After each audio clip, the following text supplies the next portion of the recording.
பிறவி என்று இதுவரை நினைத்திருந்தேன். உயிரே உன்னை பார்த்ததும் உலகே புதியதானதே. என்னை படைத்த அந்த தெய்வம், என்னை சுமந்த அந்த தெய்வம், இவை இரண்டும் உந்தன் கண்ணில் பார்க்கிறேன்.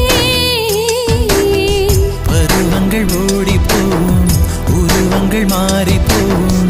உன் மீது கொண்ட காதல் உயிரையும் தாண்டி வாழும். சொன்னதெல்லாம் இனி நடக்குமா? நடக்கும் நடக்கும், நான் கூட சொல்கிறேன். அழகே பிரம்மனிடம் மனு கொடுக்க போயிருந்தேன், நீ என் மனைவியாக வேண்டும் என்று. ஆண்டு பல காத்திருக்க வேண்டும் என்று அவன் சொன்னான். ஆயுள் வரை